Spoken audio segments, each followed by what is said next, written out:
Hi, I'm Dave Cappillo. I'm a partner at Goodwin Procter, and I'm here presenting at the Harvard Innovation Lab on the 8 great mistakes that entrepreneurs make, and the punchline is that they should be avoided. I think that the 3 key takeaways that folks here hopefully will leave with are, 1, keep the formation process and the company structure process as simple as possible.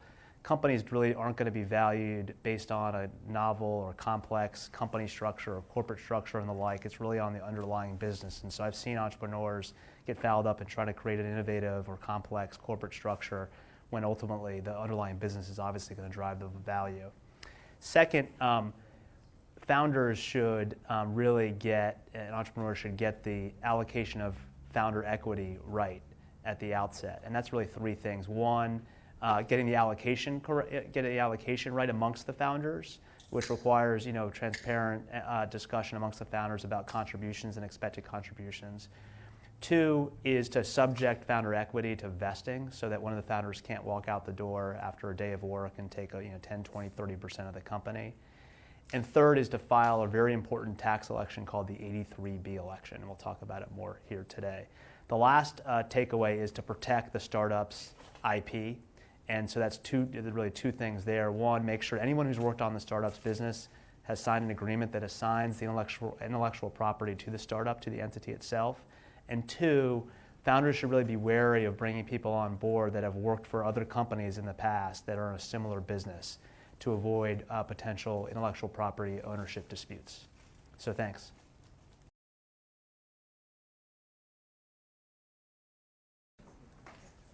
I'm Dave Cappillo. I'm a partner at a law firm, Goodwin Procter, and I work in our technology companies group, which basically means I represent venture capitalists and then technology companies and other high growth companies from startup, kind of idea conception all the way through the life cycle of a company, M&A, and here and there IPOs. And so the focus of tonight's presentation is on the 8 great mistakes that entrepreneurs make, and the punchline is, so that you're armed with this information so you can avoid all of them or most of them. I do want to make the presentation as interactive as possible, so I'd highly encourage people just to raise their hands and Mike will come to you and just fire away questions really at any time. I want to make this interactive and relevant for folks, and so the prepared material that I have is not going to last the full time of the session, so people should really feel free to just fire away with questions, large and small. So with that said, let me dive in. So the first mistake, a great kind of legal mistake that entrepreneurs make, is failing to pay attention to kind of corporate formalities. And the punchline here really is that you set up a company in order to do a couple things. One thing which may not be so that obvious is you set up a company to shield yourself as a person from personal liability. And so if you made a product, let's call it a consumer product, that you as a person sold into the market and somebody got injured, they would be able to sue you, personally. And so the reason why entrepreneurs set up companies is to try to the maximum extent possible, shield their personal assets from liability, whether it's to consumer or to other business partners or otherwise. And in order to have that shield be effective, you do have to pay attention to the corporate formalities. And so first and foremost, you need to actually form the company, whether it's a corporation or an LLC or another type of entity, but usually a corporation or LLC. And you got to actually form it appropriately and correctly and make filings with the state in which you incorporate. And let me give a quick plug for my firms, and it was a group of partners at Goodwin that put together this website called the Goodwin Founders Workbench, which is a way for entrepreneurs in a self-serve and it's free way to form a corporation through a set of 15 or 20 questions. There's a document system, a generation system that will then spin out incorporation documents to set up a Delaware-based, and we'll get into why it's a Delaware-based corporation. And so, getting the formation right, doing the formation and getting it right, really important to further the goal of providing that shield from personal liability. You need to issue stock to the founders and the founding team, and the founders actually do have to pay for the stock. It may be when you first start up the company is just an idea, it's not worth much, and so the founders would just pay a de minimis amount, $1, $10, whatever, but you do actually have to subscribe for, in legal jargon, the stock and cut a check to the company in order for that stock to be validly issued. The founders should, and this goes more towards kind of future planning, and we'll get into this in another slide. The founders should enter into what I call a founders agreement, and we'll talk about that in a second, and then in a couple of slides. And I think that kind of at a high level, you should, as a founder of a company, as an entrepreneur that's aspiring to form a company and work at a startup, you should really give kind of the basic corporate and legal matters the same level of attention that you would to kind of idea creation or business model creation and the like, because things like setting up a bank account, that's important from a kind of corporate formality perspective. When you sign things for the business, you should sign on behalf of the company, not personally. And so you should pay attention to those details because they matter. They matter to protect the founder entrepreneur from personal liability, and they also, you want this entity in place, and we'll get into this in more detail in a future slide. But you also want the entity. It's really important to have an entity and have an appropriate entity in order so that the founders can assign intellectual property to a company, so that then the shareholders each have an ownership, their slice or their share of ownership in a company that has the assets in it, intellectual property in many cases. So the second mistake that in my career I've found that entrepreneurs tend to make is that they try to complicate things and overcomplicate things early on, and I call it the KISS principle, the keep it simple, stupid principle. Companies are, there are very few and rare cases where companies get a pop in valuation or are valued more because of some innovative, complex company structure that they've set up. Rather, valuation drives from the business model, the underlying fundamentals, and not from the type, the kind of structure of the company.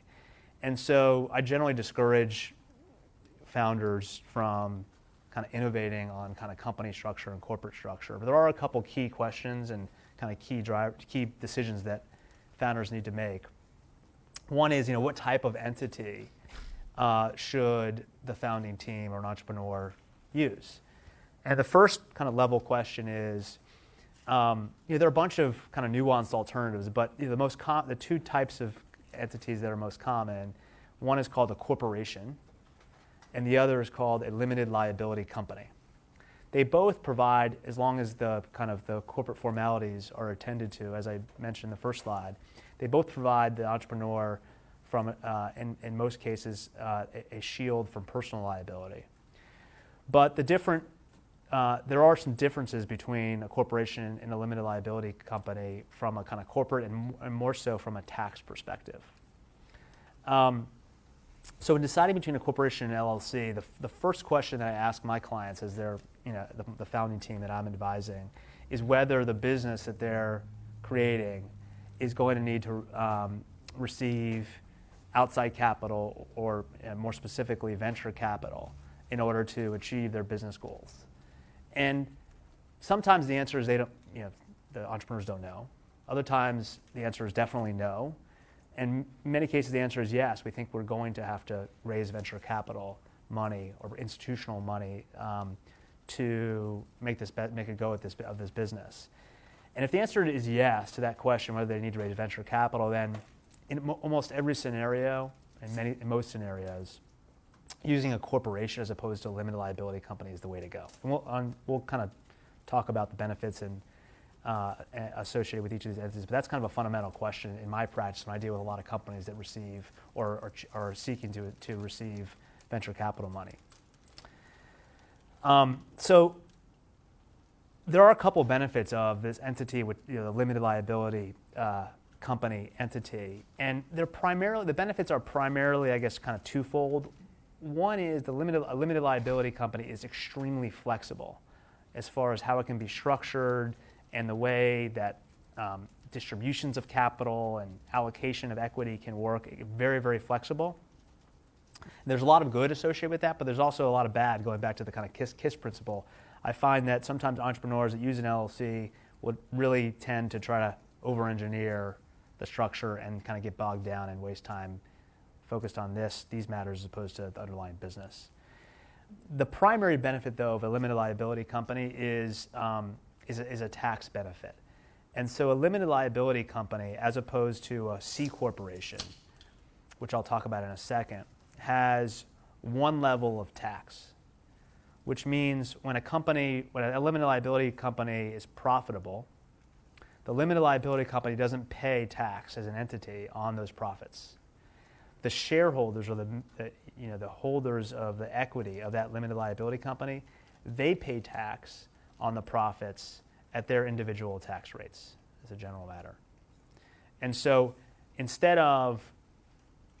so let's juxtapose that against a corporation. For a C corporation, there's two levels of tax. If the company is profitable, the company pays tax. Say it's $100 profitable. The company pays tax at the company's corporate tax rate. Call that 35%. So $35 goes to the government as corporate tax. So then there's $65 remaining, and if that money is going, and so then the shareholders of that limited liability company would be taxed on the remaining $65 at their individual tax rates.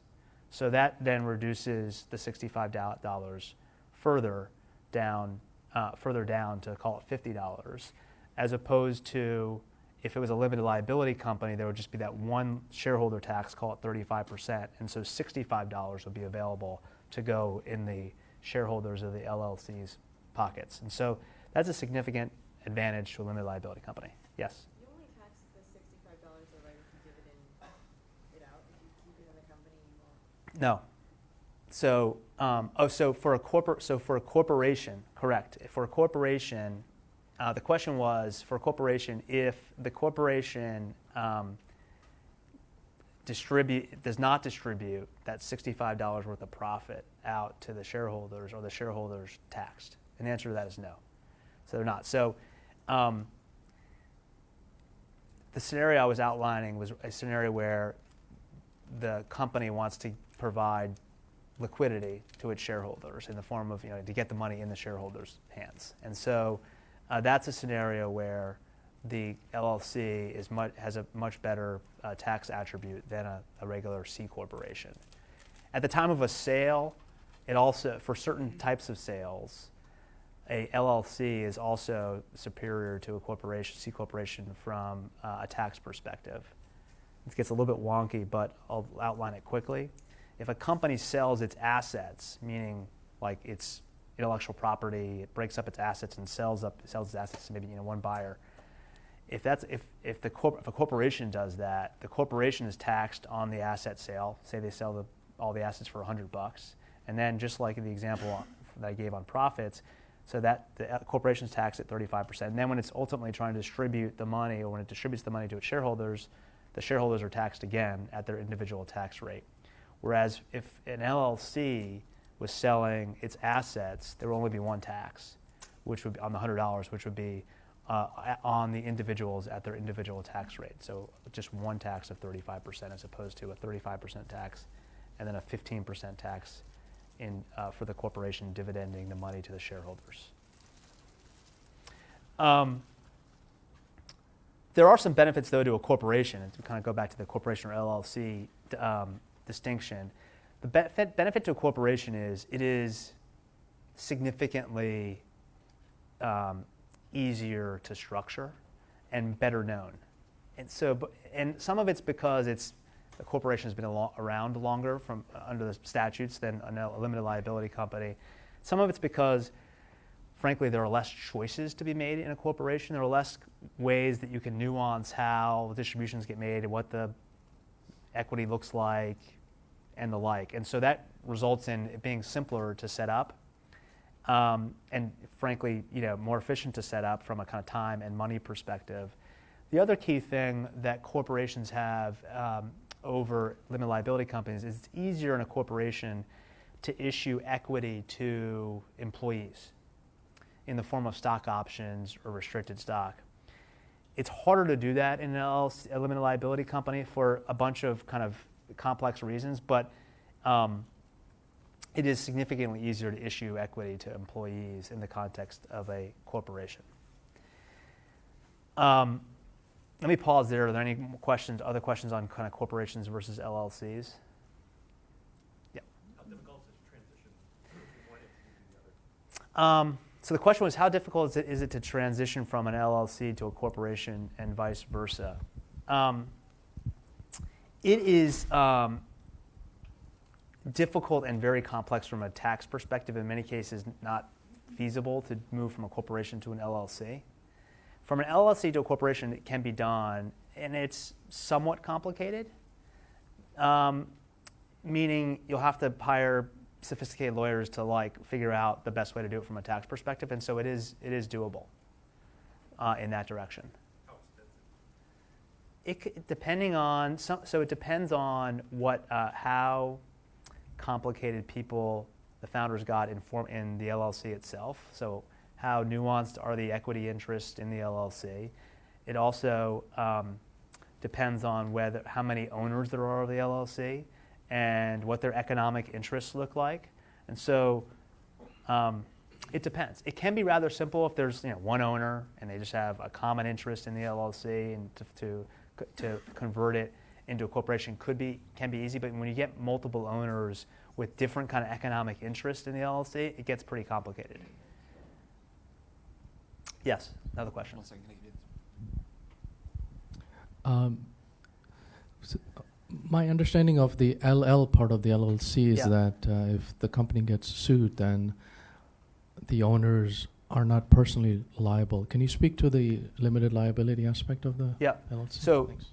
absolutely correct.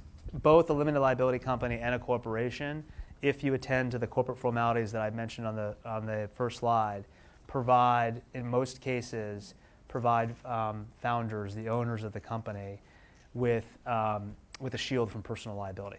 And so both types of entities provide that type of protection. Yes? Can you talk a little bit more about the costs of incorporating in the different forms? Sure. Yeah, good question. So the costs of forming a regular corporation are very nominal. So for example, if you went to the Goodwin Founders Workbench site, you could do it on your own. And frankly, many of my clients who started off, as very early stage, I pointed them to the Founders Workbench, and they formed their company without any legal advice. And there are some filing fees that need to be made, but we're talking about hundreds of dollars, maybe $1,000. But you could form a corporation without any lawyer time or legal assistance or legal expenses. You could do the same with an LLC, not on the Founders Workbench yet, although we're going to be launching the LLC document driver as well soon, knock on wood. The LLC tends to be,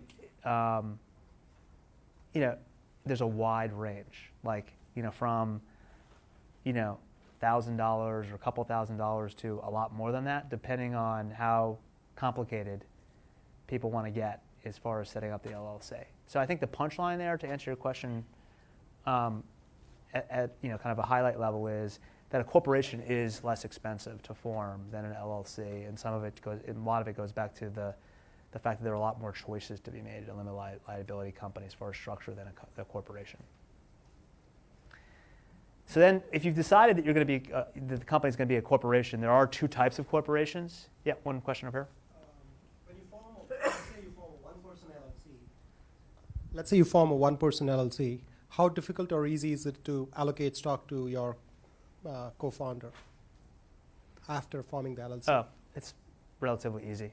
I mean, And it's can you it's just the same as, I mean, if you had a company, corporation that had one stockholder, you would just go through the formal process of the board or the board equivalent in a limited liability company would approve the issuance of equity to that co-founder, and you would need to establish what the value of that stock was at the time, just like the original issuance, and then you issue the unit, and there's either a certificate with the unit or not a certificate, but it's basically the same process as compared to a corporation.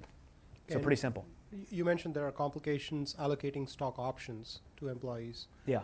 Could something be structured initially itself wherein you set aside some stocks for potential employees? Yeah, so in an LLC, yes, you can issue stock or LLC units to employees, and that is a lot less complicated than doing it vis-a-vis options from a tax perspective. The problem that many founders face with LLCs and trying to issue equity units to employees is that they become partners, in essence, in the business. And so because a limited liability company is a pass-through entity for tax purposes, each one of the owners of an LLC gets a statement from the company about the profits of the company that are allocated to each one of the owners of the LLC and other information about the business. And that sometimes is a problem for a founding team or senior management to have all of their employees receive data about the tax attributes and some of the financial data about the company, because sometimes it can be misleading because some of the ways that those numbers are calculated from a tax perspective are different than the way the company manages the business, and then there's just the kind of privacy concerns. So if you've decided to form a corporation, there are two types of corporations. One is an S corporation. An S corporation has all the benefits from a tax perspective as an LLC. So it's taxed as an LLC, one level of tax to the shareholders, but it also has the benefits of a corporation from efficiency to set up and structure and form. There are some limiting factors which cause folks either to decide not to be an S corp or eventually no longer be an S corp through time, and there's really a handful of key kind of restrictions that govern S corps. First, you can only have one class of stock, so you can't issue common stock and preferred stock and still be an S corp. And so you have limited flexibility on kind of tinkering with the economics of the stock in the company. Only U.S. citizens or residents can be shareholders in an S corp, and so that's often a limiting factor. And so that means that a venture capital fund, or an investment fund couldn't invest into an S corp, and that S corp it couldn't continue as an S corp. It would just become a C corp. And then you can't have more than 100 shareholders, and all shareholders have to agree to be part of an S corp. So to take it up one level of kind of generality, many times founders that are that have decided they need to form a corporation because they're going to need to raise venture capital, professional money. Oftentimes what they'll do is they'll form as a corporation, but they'll form as an S corporation. So they get the benefits of this kind of single level of tax. To the extent that they don't raise venture capital money, they may be able to stay an S corp and get the tax benefits of the LLC within the corporate structure. And then if down the road, on the other hand, if they do need to raise venture capital money, then they will become a C corporation without any work to do from a corporate perspective. There's a tax filing that needs to be made, but it's not a significant amount of work. That's oftentimes what founders of startups that decide early on they're going to need to raise venture capital. It's oftentimes what they decide to become an S corp and flip to a C corp, as we call it, when they raise professional money. And then the last bullet, where to incorporate. And this is, I think, because of tradition and now I think a virtuous cycle for the state of Delaware. But most companies that I work with that are positioning themselves for significant growth and may need to raise venture capital money, incorporated in Delaware because the laws there are just the most, I think, well understood, and there's the most case law related to corporate governance issues and the like in Delaware. So that's where people inevitably go. There are some other jurisdictions that people at times will incorporate in because it's cheaper from a filing perspective or otherwise, and in my experience, those are mostly bad decisions.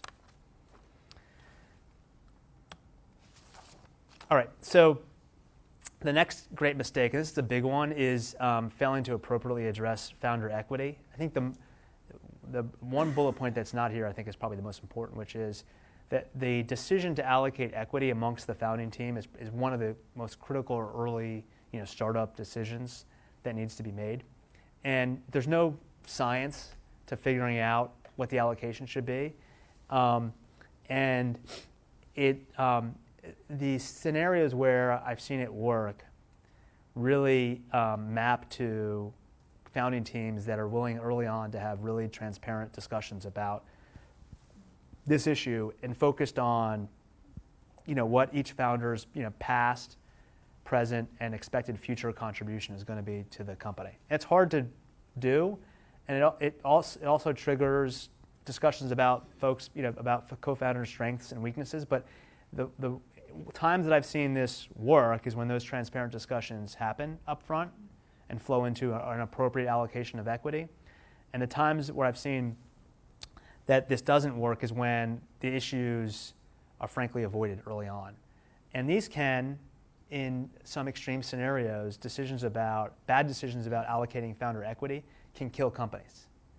Founding teams can become dysfunctional, and the idea can be kind of left to die on the vine because of founder equity disputes.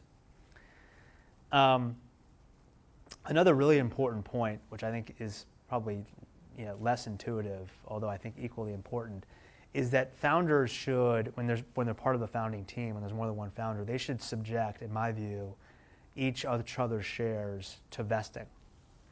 And vesting means that you have to, although maybe there's two founders and they each own 50%, each founder has to earn their way into the equity, into the stock that they're issued over time, for so long as they're working for the company, pursuing the business.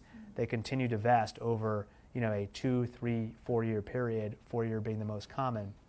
But if they leave, if they go back to school or go work for another company, a portion, or all, depending on how long they've been working with the business, of the equity will go back to the company.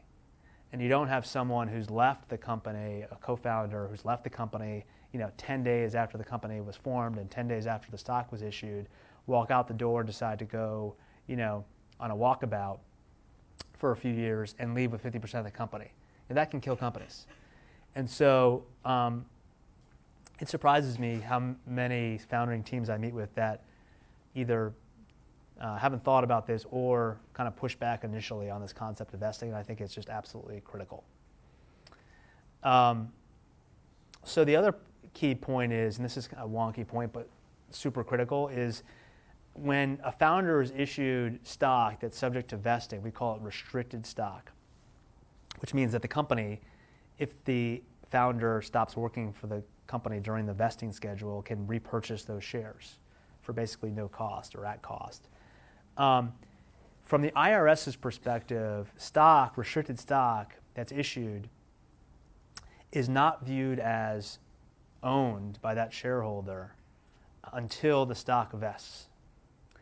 And so when the stock vests, though, will generally be some time in the future. So 1, 2, 3 years and 4 years out in the future.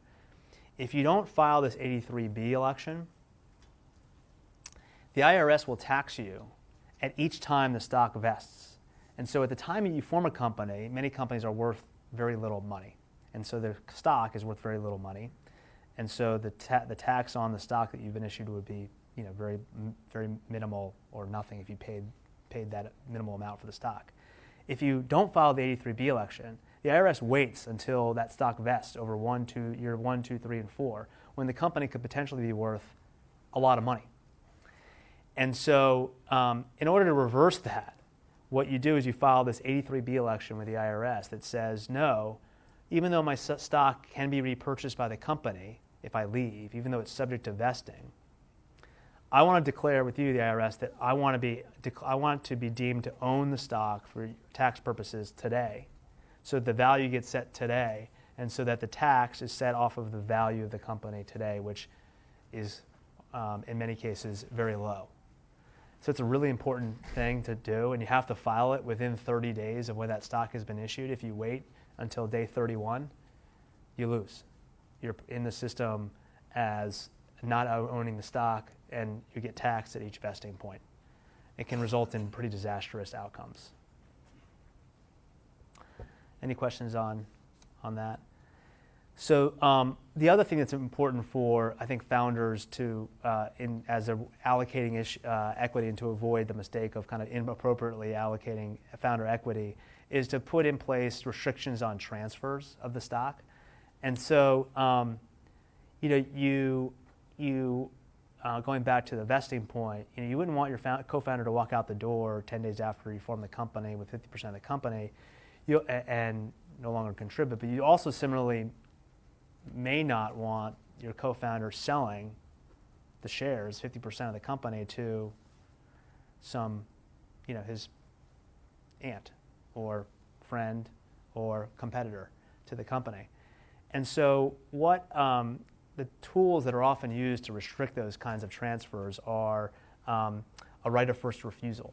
And so this is oftentimes in founders' agreements, and you should have rights of first refusal, so that if a co-founder wants to sell their shares to a third party, they first have to offer those shares to either the company or the other co-founders, and offer them the right to buy the shares at the same price on the same terms that they are proposing to sell those shares to a third party.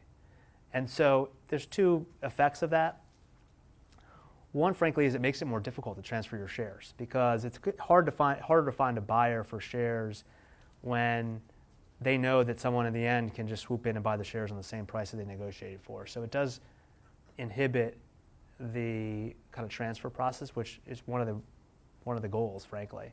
And secondly, it allows the company and the co-founders to have a mechanism to keep the shares within, quote unquote, within the family, within the founding team, and eliminates or reduces the likelihood of the shares getting out, into random people's hands. Question?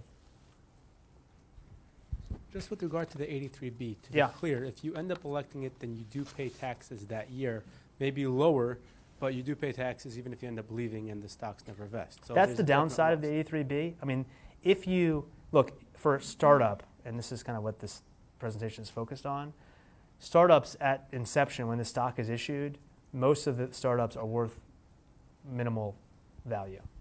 And so, look, if it's a company a startup that has like spun out assets from, Harvard or the MIT's technology licensing office, that's different. But for a startup that's just, kind of an idea that the founders have decided they're going to pursue, the value of the company, I think, reasonably could be determined to be very low. And therefore, yes, you would be taxed, but the tax would be quite low. Now, you wouldn't be taxed if you paid the value for those shares. You only get taxed if you only pay like par value, a very extremely low amount. If you pay the fair market value for the shares at the time that they're issued, which could be very, very low, a very, very small number, then you're not taxed at all at that time, as long as you filed the 83B election. Question? How does that apply to restricted share units where sometimes the value is zero? How does that The 83B elections and the tax treatment? of restricted shares? So the 83Bs only need to be filed for equity that's issued, for stock that's issued or equity that's issued that is subject to vesting, that's restricted. If it's not subject to vesting, then you own it, and there's no reason you don't need to make this filing to tell the IRS to declare with the IRS that you actually own the shares. It's only if this company has the right to repurchase the shares, i.e. the stock is subject to vesting, that you have to file this 83B election. Question? So after you decided how you're going to divide equity, what should that founder's agreement look So it's a good question. The question is, after you decided how to allocate equity, what should the founders agreement look like? So the founders agreement really should cover a couple general topics. One is it should cover who's going to be on the board of the company, because the board of a corporation and the board of managers of LLC, in most cases, the board is the gatekeeper for decisions, for key decisions. They have the responsibility to manage the business and affairs of the company, and so they're really the gatekeeper, the decision-making body for key corporate decisions. And so a founders agreement will dictate who is on the board. And then there may be conditions associated with you're on the board for so long as you own X% of the company, or the two co-founders are on the board for so long as they own X, they are working for the company. But it lays out who's on the board, and the founders agree to vote their shares to keep that board in place. The other thing that will be in the founders agreement is this right of first refusal and this kind of IPO lockup, which is probably beyond the scope of this discussion. But so there'll be the transfer restrictions that the founders will sign. There'll be part of this agreement that the founders sign that say, I won't sell my shares. I'm not permitted to sell my shares to a third party without offering it first to my co-founders and to the company. And so the founders agreement structurally won't be impacted by, what the topics that are in the founders agreement won't be impacted by what the allocation is. The substance of the founders agreement, like who's on the board and certainly, and who has the right to amend the founders agreement, will certainly be impacted by what the equity allocation, the stock allocation is amongst the founders. Yeah.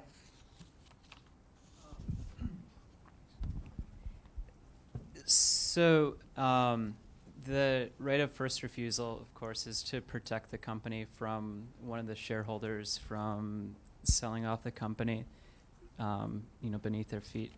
But are there situations where, say, somebody approaches one of the founders and says, I'll give you, $30,000, maybe not that much money, but enough money where even if they did bring that share to the other founders, they wouldn't be able to come close to, being able to buy that, and then basically having the company fall apart because of a situation like that? Yeah, so the right of first refusal is not an absolute prohibition on the transfer of shares. And the right of first refusal tries to strike a balance between somebody, a third party. First of all, that circumstance is pretty rare. There's such an outlier event. Okay, yeah, and I don't No, know. but and how would you protect yourself? But it's intended there. So the baseline is, under Delaware law at least, just flat out prohibitions. You can never transfer your shares are at least arguably unenforceable in Delaware. And so the right of first refusal, I think, is intended to make it more difficult for someone to sell, but not absolutely prohibit it, because there are circumstances where our sale may make sense. And so it really gives the company the right to kind of step up to the plate and buy those shares. But yes, there are circumstances where the company decides not to buy those shares, the co-founders decide not to buy the shares, either because they're okay with who the buyer is, or because they don't have adequate funds to purchase those shares on the same terms and conditions. Okay. So the fourth great mistake is that founders of startups, and this is kind of getting into the fundraising process, will oftentimes, when they need to raise money, will focus kind of solely on what the valuation of the company is in the proposed investment. And I think I have two kind of general thoughts about that. One is there are a bunch of other terms that are important, and sometimes more important than the valuation, that are associated with the investment, like board control, like blocking rights, like redemption rights and dividends, other economic terms and governance terms that are also important.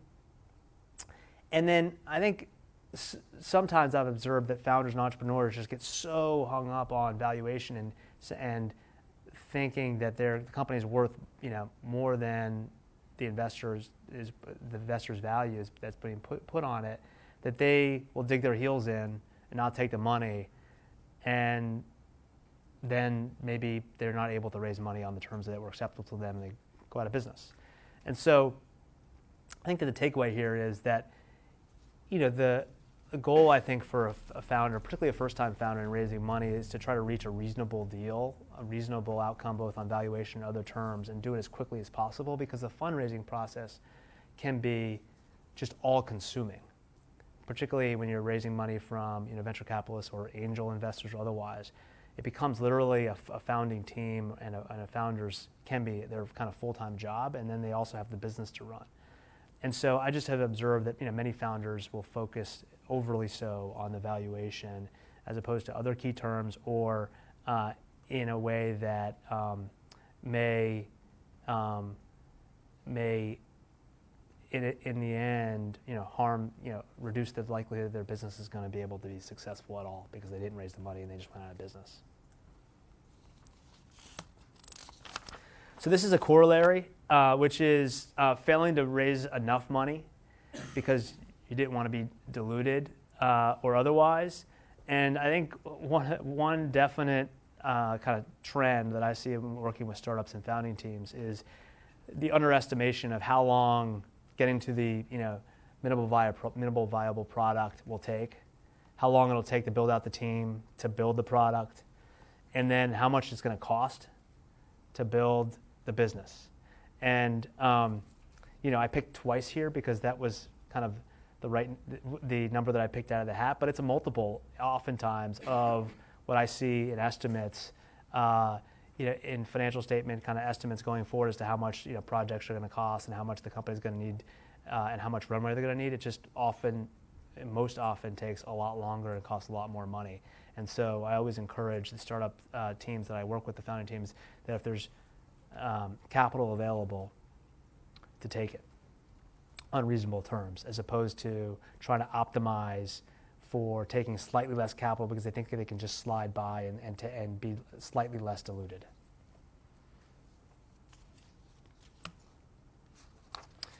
So the third kind of money item is then the obvious point of spending money too quickly.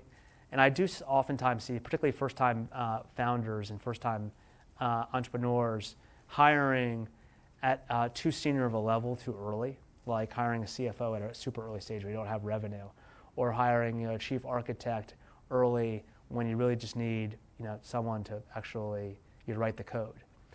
And then importantly, and this kind of ties back to the LLC and corporation comment from one of the initial slides, equity compensation for early employees is like super critical on a bunch of different levels. First, obviously you conserve cash, and any amount of cash that you conserve at the earliest stage extends your runway, extends the company's life, and extends and increases the likelihood that you have a chance to succeed.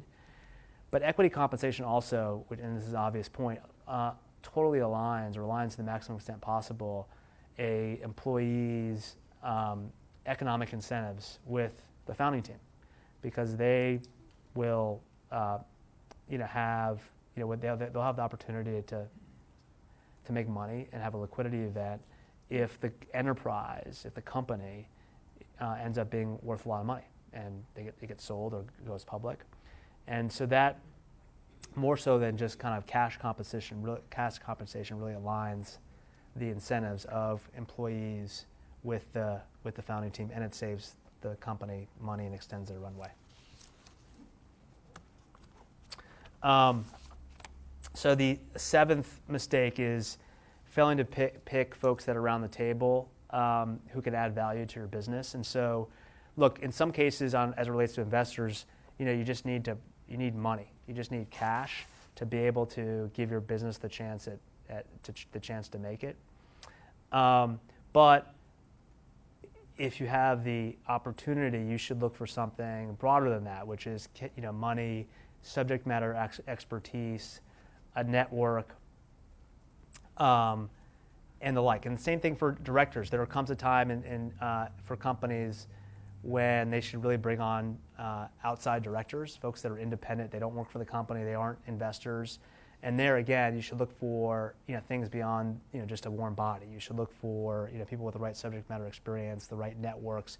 And by networks, it means with investors, with potential suppliers, customers, distribution channel folks, but potential buyers, really critical. And then also for service providers and advisors, critical to have, for example, to work with a lawyer who's experienced in working with startups and knows the investor community, so that they can really be of assistance on the fundraising process or in advising on governance and other strategic issues. Yes. How much equity do you give to outside directors? Yes, that's a good question. Outside directors, the question was how much equity should you give to outside directors? And for most companies at the earliest stage, don't bring on board outside directors because they don't have the time. The entrepreneurs don't have the time to deal with an outside director, or the outside director. It's hard to find an outside director who's interested. Harder to find an outside director who's interested in being on the board of a kind of pre-funded startup.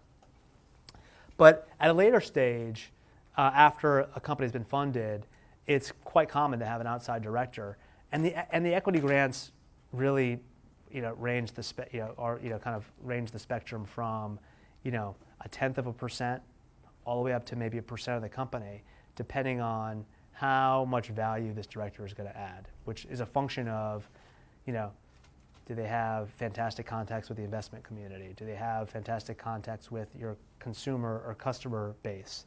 Do they have fantastic contacts with your potential buyer or with key suppliers? And so it's really going to be a function of what their profile looks like and the level of experience and the like. So it can be less than that, or it could be or it can be more than that, particularly if the person has just some fantastic level of context and experience. Is it Yeah. related question? Is it common to have potential target customer representatives and things like that On the board? There's obviously a conflict of interest. Yeah, but it's a good question. So the question is it common to have customers or key strategic partners or suppliers as represented on your board? And the answer is, at least for companies at kind of this at a relatively early stage, the answer is generally it's not common. And I think that one of the reasons is I think some of the reasons are obvious. One of the reasons is that you want to keep key kind of company initiatives private.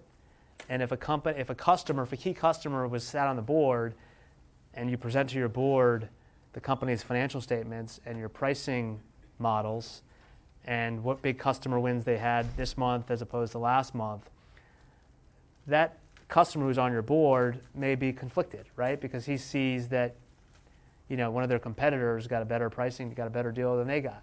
And that can be managed by excluding the director from those discussions, but it gets pretty clunky, particularly at an early stage.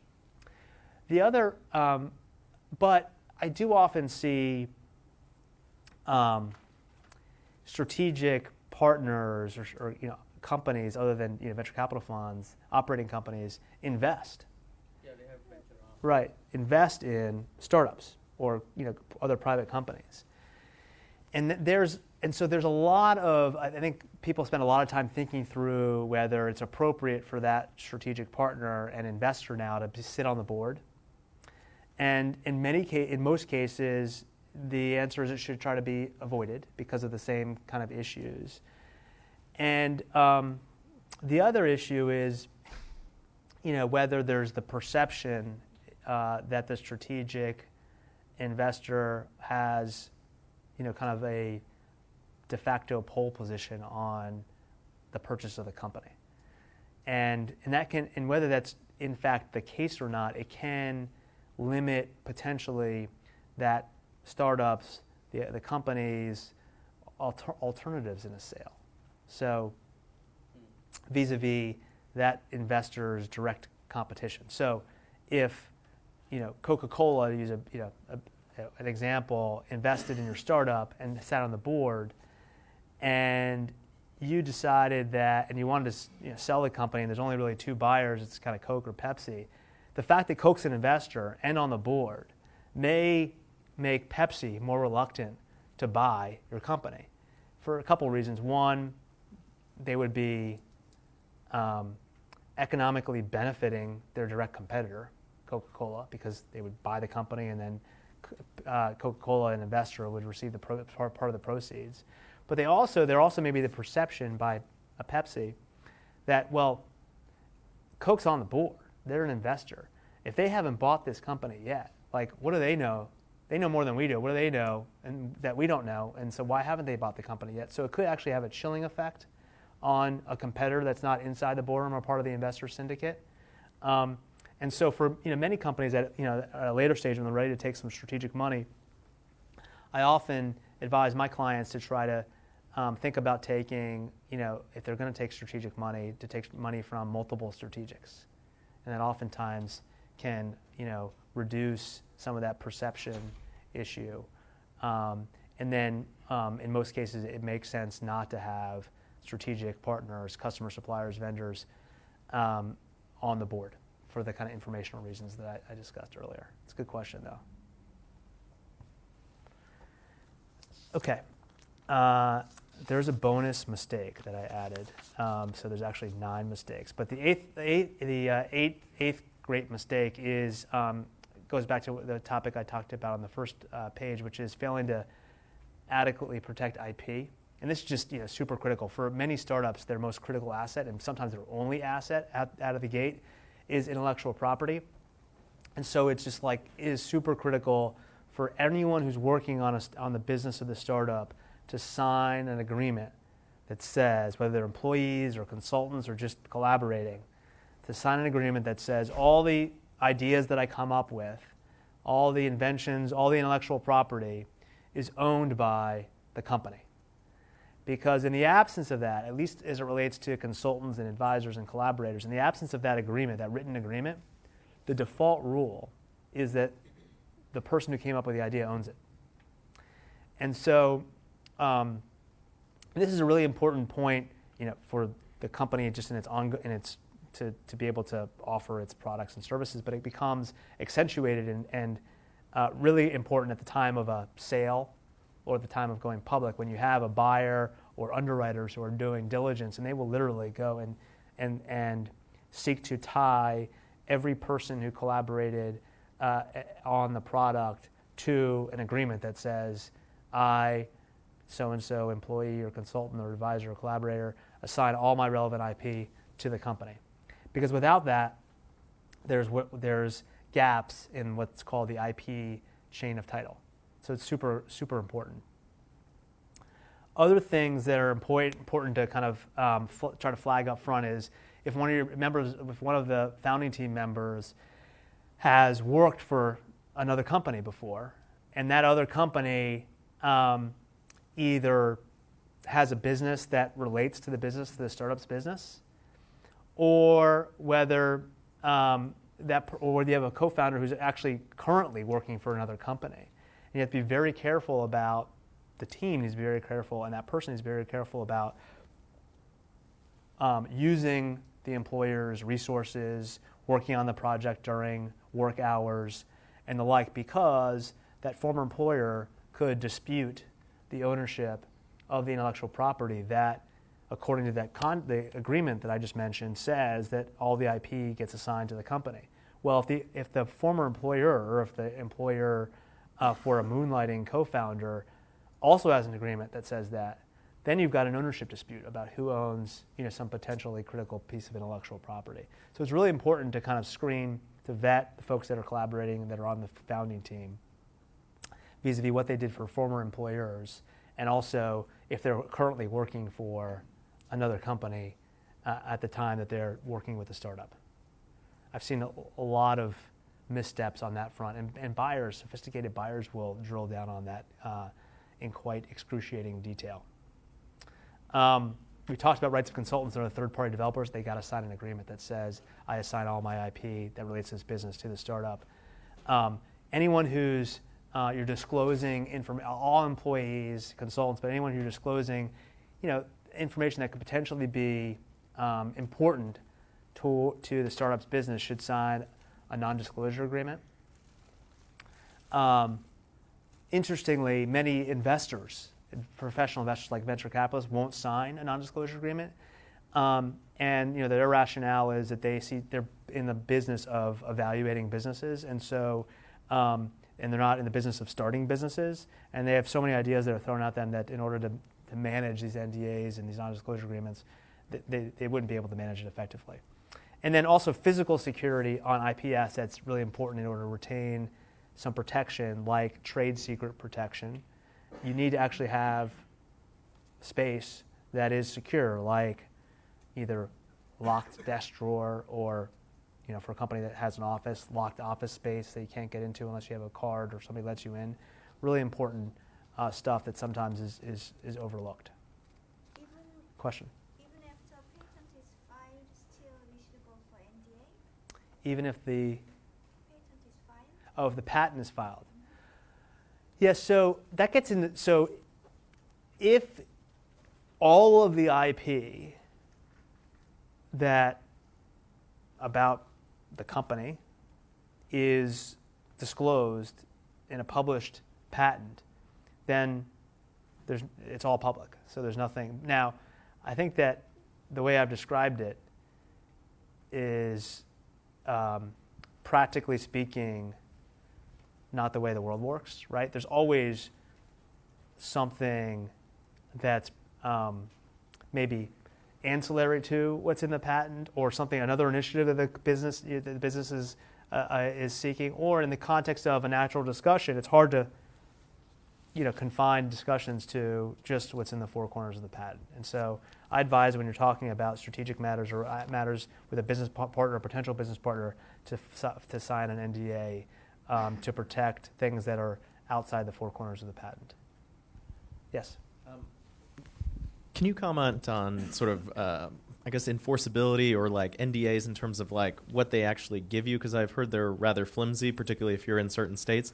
And then also just on a similar note, if you've previously signed an NDA and you're starting a business, do you want to go back and try to end that NDA just for kind of cleaning things up? So I think it's a good idea to terminate an NDA when you're no longer in discussions. I think that's a good idea. I think it's I don't think it's commonly done as it probably should be, but I think it's a good idea. An NDA, NDAs are difficult to enforce, right? I mean, NDAs can get are enforceable and more enforceable or more readily enforceable when there's a smoking gun.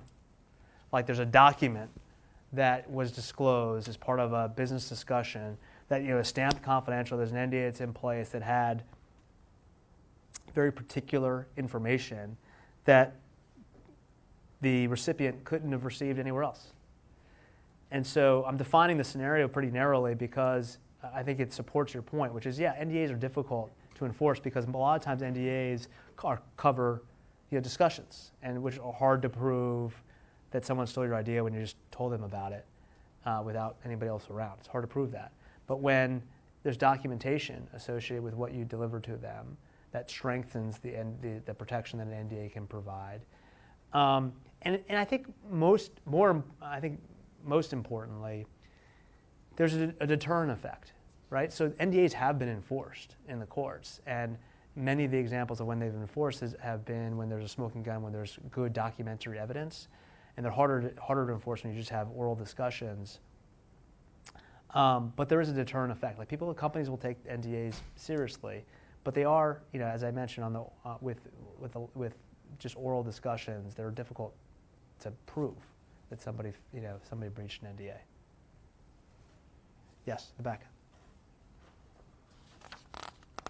Can you talk about when and why to use a provisional patent? A provisional patent.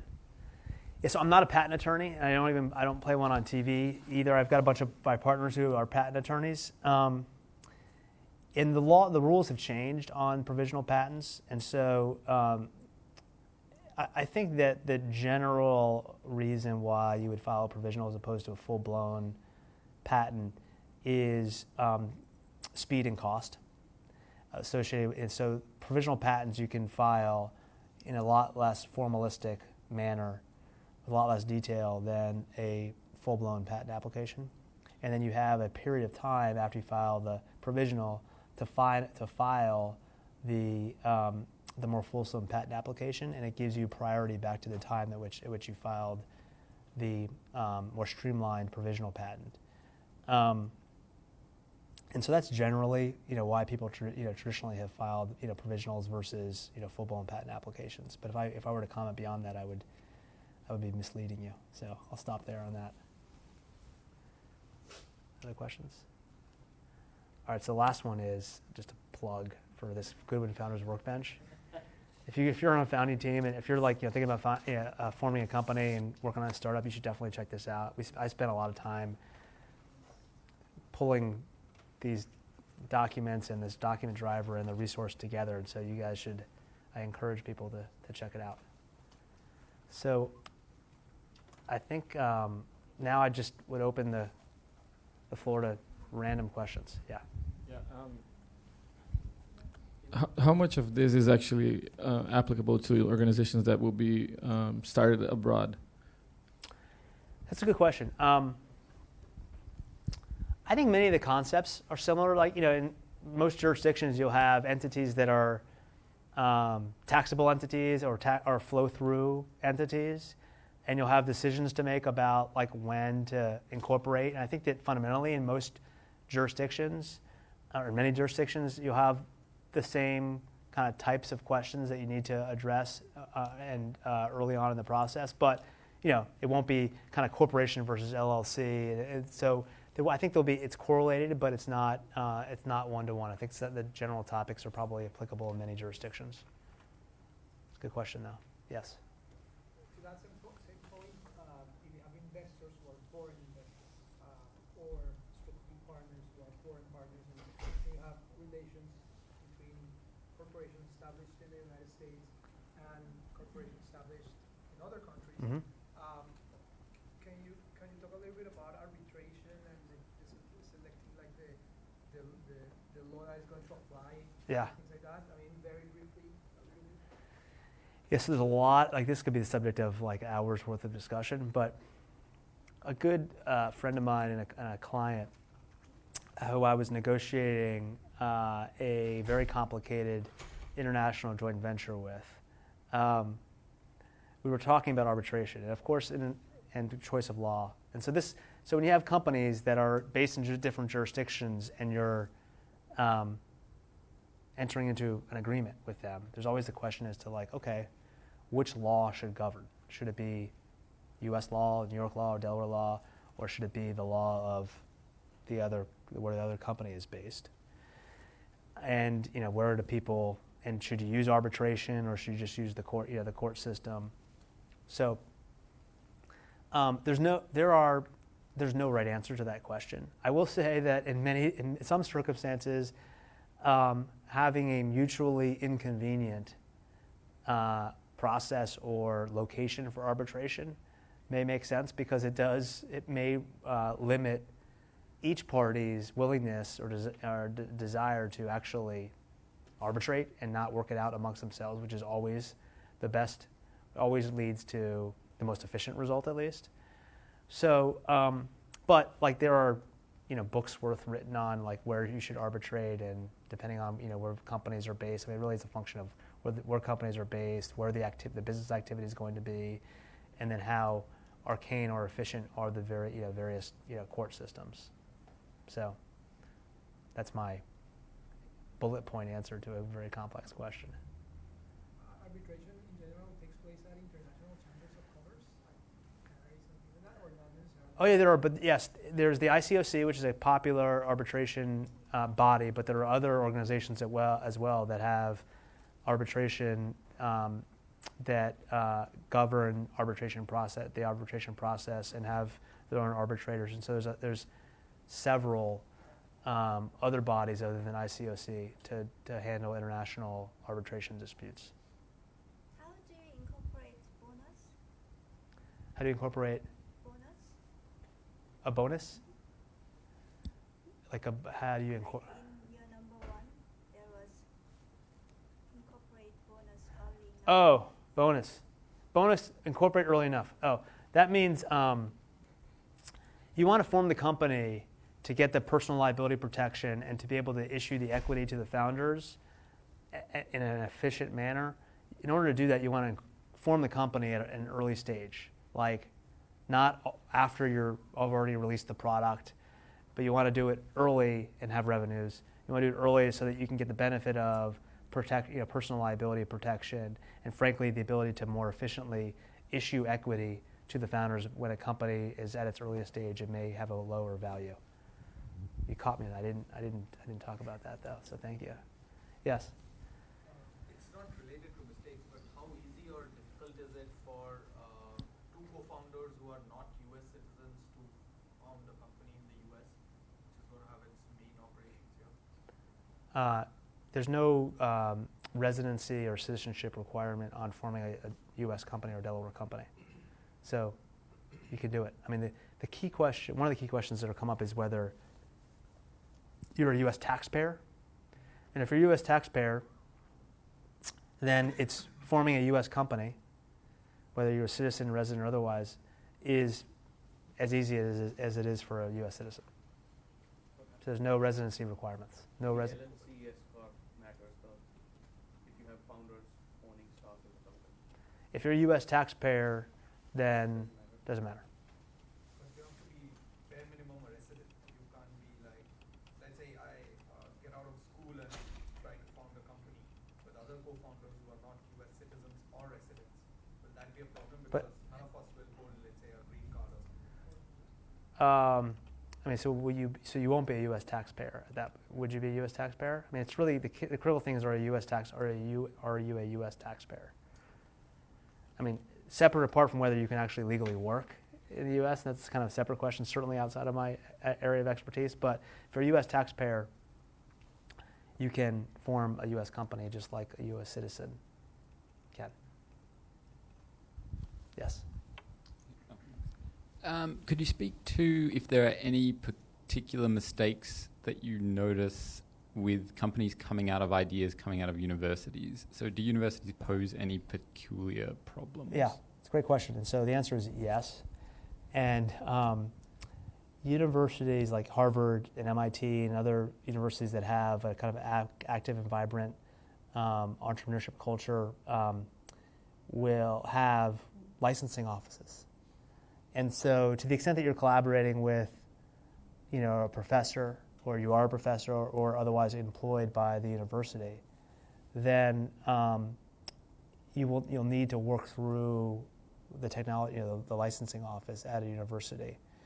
If you're just a student, then you're encouraged. I mean, obviously, the Innovation Lab is here to promote entrepreneurship and people to create businesses, so that's not an issue. But if you're employed by the university as a professor or otherwise, then you do need to work through the licensing office. And most of the colleges, at least the ones that I've kind of come across within the Boston area, have processes for you to go through. And they encourage it. And so it's not so the licensing offices, although there's some bureaucracy to go through in some of them, they're set up to facilitate the kind of spin out of ideas that were created using university labs or with the professor. Yes. At the beginning, the company formation. When you first start a company, let's say I start a company with me and 3 friends of mine, and we split the company up between 4 of us. And then a month down the road, all of a sudden we realize we need, $5,000 to buy a certain machine. And one of the guys is like, okay, I've got $5,000. They start contributing. How do yeah, how do you like handle that when you start having people starting to Yeah. contribute like that? It's a great question and a common one. The simplest way to handle it is to document that in the form of a note. So it's basically a loan to the company with the expectation, obviously, that the company is going to earn money or get an investment such that that loan can be repaid. But the best way for startup and founding teams that have to put their own money into the company, the best way to handle that from an efficiency perspective, and then frankly structurally as well, is to evidence that as a loan. And yeah, I mean, so yes, there would be terms, and so maybe it's not repayable until the company gets financed by a certain with a certain amount of money, or maybe a maturity date that's at some point in the future the company feels comfortable they're going to be able to generate revenues and profits to be able to pay that back at a future point. That's the way to go, as opposed to just people cutting checks to the company and not getting really documented as to who's owed what, and it coming in the form of capital contributions. Like, it can get more complicated that way. And so the way to go is definitely to just document it as a simple loan, and you put in place a note that basically says co-founder X loaned the company Y dollars.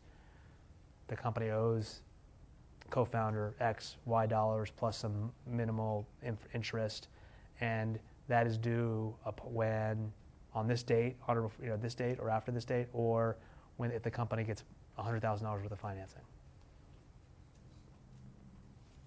Yes. Sort of a unique situation. What if you have a couple of different ideas you're chasing and you're not quite sure which one you'll be raising money on, or successfully pursuing eventually? Do you recommend incorporating in both cases, basically having one person be founder and two? Is that even possible? Yeah. And number two is, during that process, let's say one of the partners chooses to go and join some other firm. Again, those kind of rights of former employees around patents, and how does that play into that? Yeah, so I think you should independently assess whether each idea, number one, if they're related ideas, then I think you could probably put them into one company. But if they're not related ideas, then I think you individually assess whether you're going to pursue them and you think that it has legs.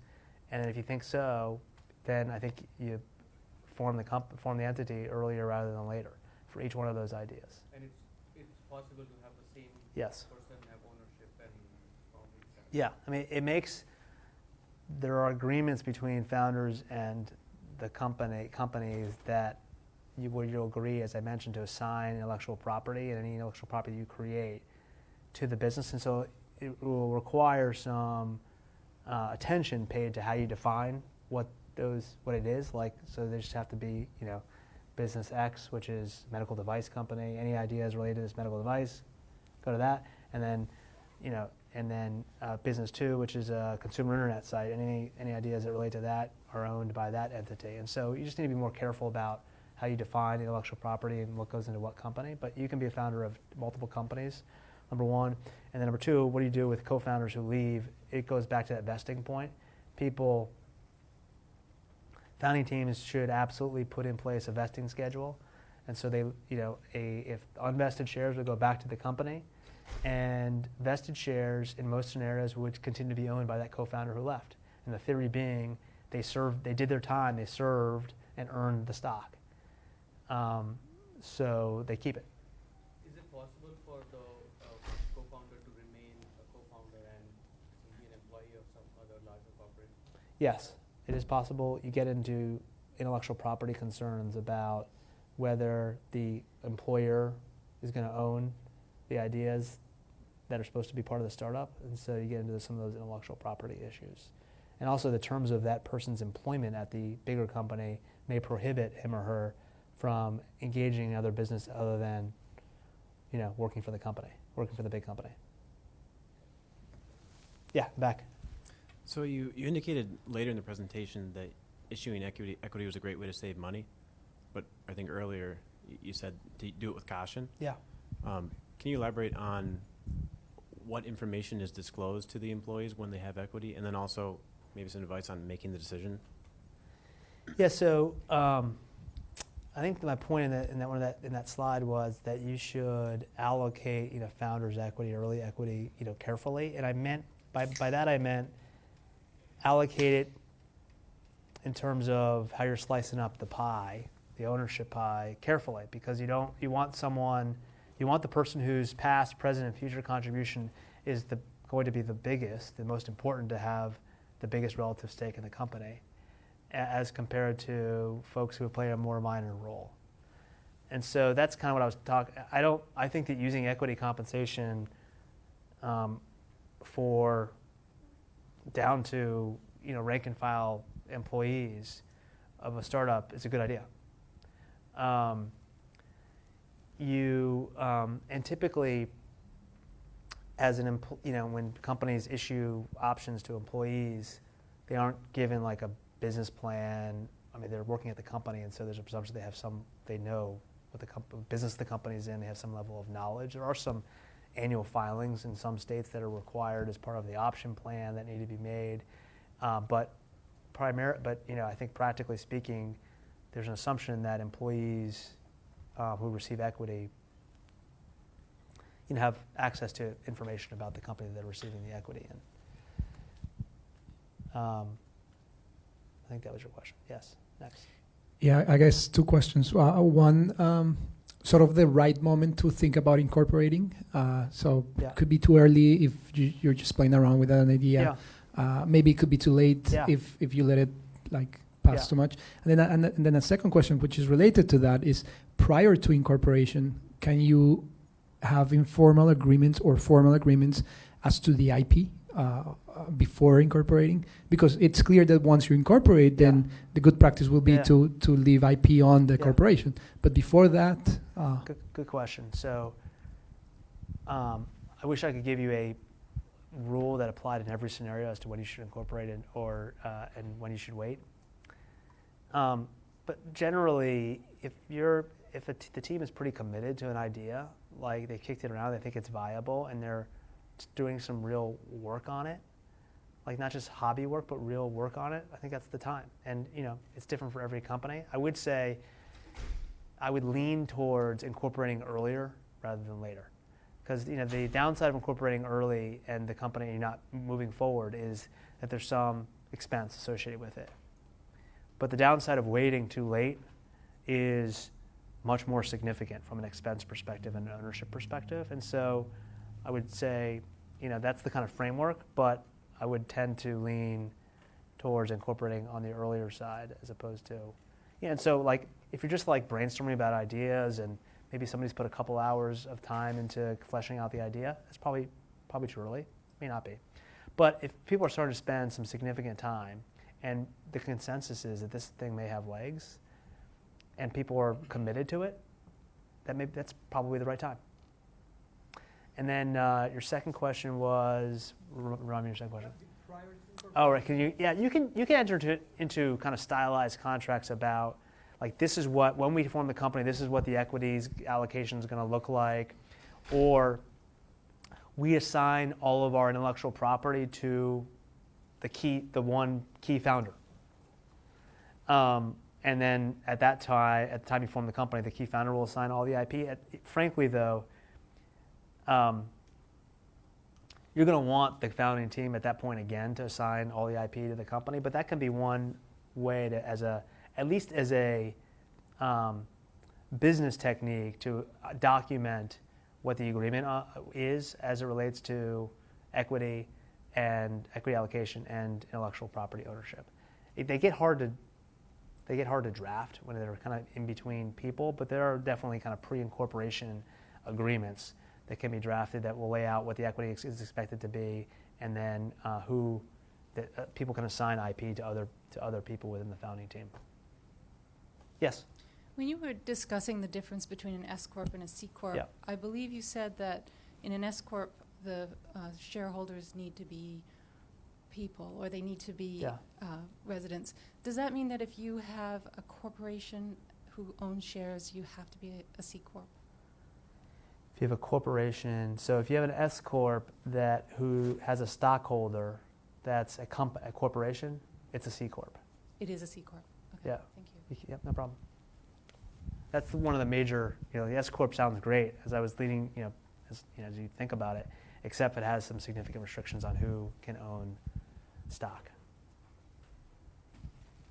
Yes. So on that note, if you're trying to develop a company as an acquisition target, do you have any advice about whether you should incorporate as an S corp or an LLC, or if that matters at all? It's as between the two, they're both preferential from a tax perspective, and so I don't think that there are some structures that would favor one over the other, but it's like way in the weeds. And so I think that you would, at kind of at a high level, as between, I think that if I think that you will get significant, there will be significant tax benefits to either being an S corp and remaining S corp, or as an LLC as compared to a C corp. As between the two of them, I mean, it depends on the buyer and the buyer's attributes and the type of structure. And so I don't think there's a clear answer as to LLC versus S corp from a tax benefit perspective. The LLC is more flexible, though, as I mentioned. Cool. Well, thank you, everybody. Appreciate it, and I'll be back at some point later this fall.